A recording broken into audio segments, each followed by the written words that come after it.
नमस्कार, मी DT आंबेगावे. आपण पाहत आहात सत्य पोलीस टाइम्स.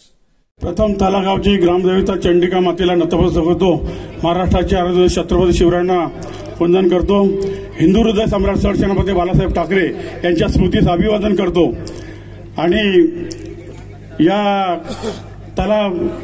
नळ पाणी पुरवठा योजनेच्या भूमिपूजनाच्या कार्यक्रमासाठी आज इथे उपस्थित असलेले अजितदादा, उपमुख्यमंत्री अजितदादा पवार, लोकप्रिय खासदार सन्माननीय सुनीलजी तटकरे साहेब, महिला आणि बाल विकास मंत्री आदिताई तटकरे, तसेच खासदार अनिकेतबाई तटकरे, या नगरपंचायतचे नगराध्यक्ष, उपनगराध्यक्ष, सर्व पक्षीय नगरसेवक, पत्रकार बंधू, सर्व नगरपंचायत कर्मचारी आणि सर्व तलावासीय माता भगिनींनो, 40 वर्ष या तला शहराला एक बोरवेलच्या साहाय्याने पाणी मिळत होतं. परंतु नगरपंचायतीची निर्मिती झाल्यानंतर त्यावेळेच्या नगराध्यक्षा मुंडे मॅडम असतील, सायलीताई खातो असतील यांनी आणि त्यावेळेच्या नगरसेवकांनी एक संकल्पना केली की तलाव शहरामध्ये पाण्याची कमतरता आहे. त्यासाठी त्यांनी एक योजना आखली की आपल्या शहरापासून जवळच एक वावेचं धरण आहे, तिथून जर आपण योजना मंजूर करून घेतली तर या तलाव शहराला भरपूर पाणी मिळेल आणि मुबलक पाणी मिळेल आणि लोक खुश होतील. त्या दृष्टीने त्याच वेळी निर्णय घेण्यात आला आणि NV कन्स्ट्रक्शन कंपनी नाशिकमधील त्यांना एक डिपेअर तयार करण्यास सांगितलं. त्यावेळेलाच खऱ्या अर्थाने या पाण्याच्या योजनेला सुरुवात झाली.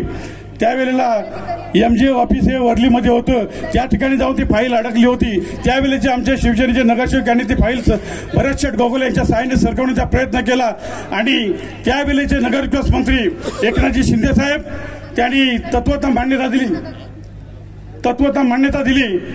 आणि तत्वता मान्यता दिली आणि लगेचच या पाण्याला आज मान्यता मिळाली. मान्यता मिळत असताना त्या मान्यतेच्या प्रशासकीय मान्यतेवर सही करताना एकनाथ शिंदे साहेबांना आनंद झाला की मी ज्या वेळेला नगर विकास मंत्री असताना यांना तत्वता मान्यता दिली आणि ती योजना माझ्या मुख्यमंत्री असताना आज ती मंजूर झाली. आम्ही ही योजना मंजूर करत असताना मुंबईला अनेक वेळा फेऱ्या मारत असताना आमच्याबरोबर आमचे जिल्हाप्रमुख प्रमोद शेठ घोसालकर असतील, नगरसेवक असतील, राकेश शेठ वडके असतील, इलजर खातू असतील, मग तो तुमचा आपल्या वर्षा बंगला असो, नंदनवन असो किंवा मुख्यमंत्र्यांचं ठाणे निवासस्थान असो, आम्ही प्रत्येक वेळोवेळी फेऱ्या मारून ही योजना मंजूर करून घेतली आणि आज तलावाशांसाठी ही योजना मंजूर झाली. ही माझ्यासारख्या कार्यकर्त्याला एक सार्थ अभिमान आहे. त्यावेळेला या योजनेला 9,43,00,000ची मंजुरी मिळाली. परंतु मध्ये 4 वर्षे गेल्यामुळे तीच योजना आता 13,81,00,000 गेली आहे.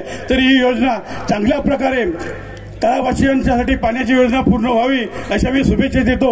आणि आज प्रथमच या तला नगरीमध्ये या भूमिपूजनाचे ज्यांच्या हस्ते भूमिपूजन झाले असे आपले अजितदादा पवार उपस्थित राहिले.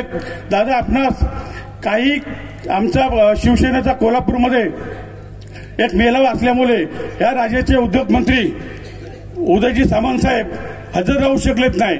या योजनेसाठी आम्हाला भयंकर असं सहकार्य केलेले गोरगरिबांचे कैवारी कोल्हापूरचे आमदार भरत शेठ गोगावले हे उपस्थित राहिले नाहीत. परंतु मी त्यांच्या वतीने आपणास एक विनंती करतो की या तल्यामध्ये बरेचशी लोक अशी स्थलांतर व्हायला लागली आहेत. त्याचं कारण असं आहे, या तल्यामध्ये लोकांना रोजगारीचं साधन नाही. आपणास विनंती करतो की या तल्यावासियांसाठी एक रोजगारीचं साधन आपण एक तयार करून द्यावं, एवढीच मी विनंती करतो आणि तुर्तास थांबतो. जय हिंद, जय महाराष्ट्र. सामान्य जनतेचा बुलंद आवाज, सत्य पोलीस टाइम्स.